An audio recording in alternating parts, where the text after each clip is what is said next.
Pony Express summary. In the 1800s, there was the westward expansion, the Lewis and Clark expedition, the gold rush, and then there was the Pony Express, the quickest way to spread information in the 1800s. The Pony Express was a rather challenging system used to deliver mail across the country. Young men would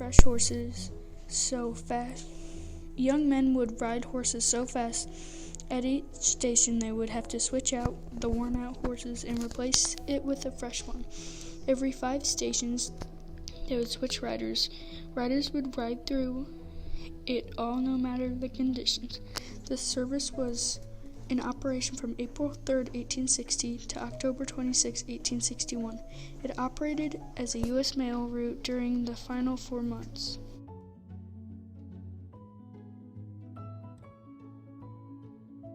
What started it all? The Pony Express Company was the brainchild of William H. Russell, William Bradford Waddell, and Alexander Majors, owner of the freight business. It was set up over 150 relay stations along a pioneer trail across the present-day states of Missouri, Kansas, Nebraska, Wyoming, Colorado, Utah, Nevada, and California.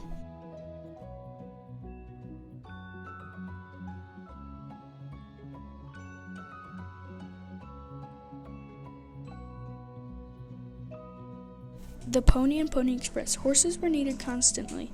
75 horses were needed total to make a one-way trip. They would have to get a different horse at each station because they would ride their horse so fast that they would be out of energy, and went through 40,000 horses on business. Average speed was 10 miles an hour. That's 1/6 of how fast cars go on a highway today.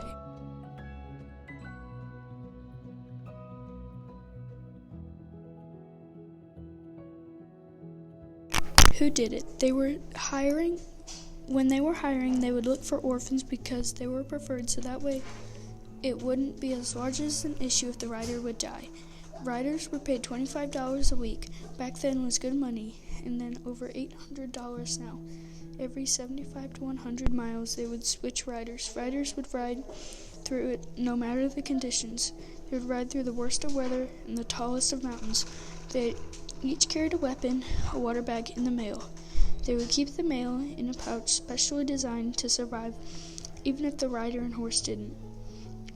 The riders had to deal with extreme weather conditions, harsh terrain, and the threat of being attacked by bandits and Indians. But life may have been even more dangerous for the stock keepers who manned the relief stations.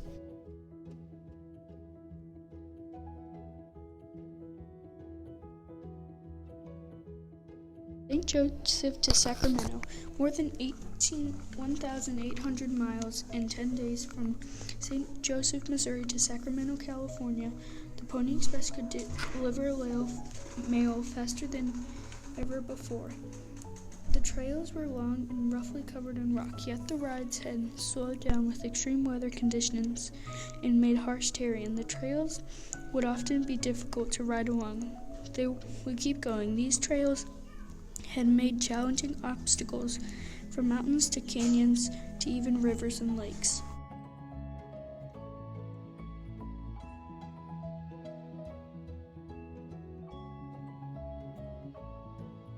Pit stops along the way. There were over 190 stations from Sacramento to St. Joseph. Stations were placed every 5 to 20 miles apart. At the station there was food, water, and a place to stay. But most importantly, there were horses. Riders needed new horses constantly. Home stations usually had horses, plus housed the riders between their trips.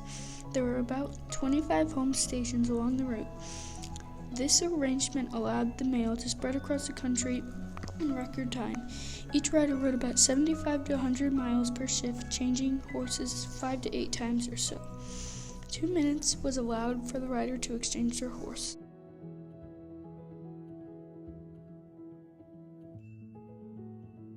The end. The Pony Express did not last long, although the Pony Express was quick.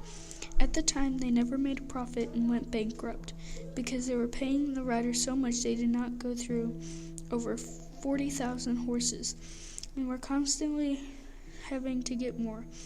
Not to mention, they also had been robbed by Indians before. Not long after, it was replaced with the transcontinental telegraph system, which was much faster and cheaper. It was able to send a message in less than 10 minutes for only 10 cents per telegram.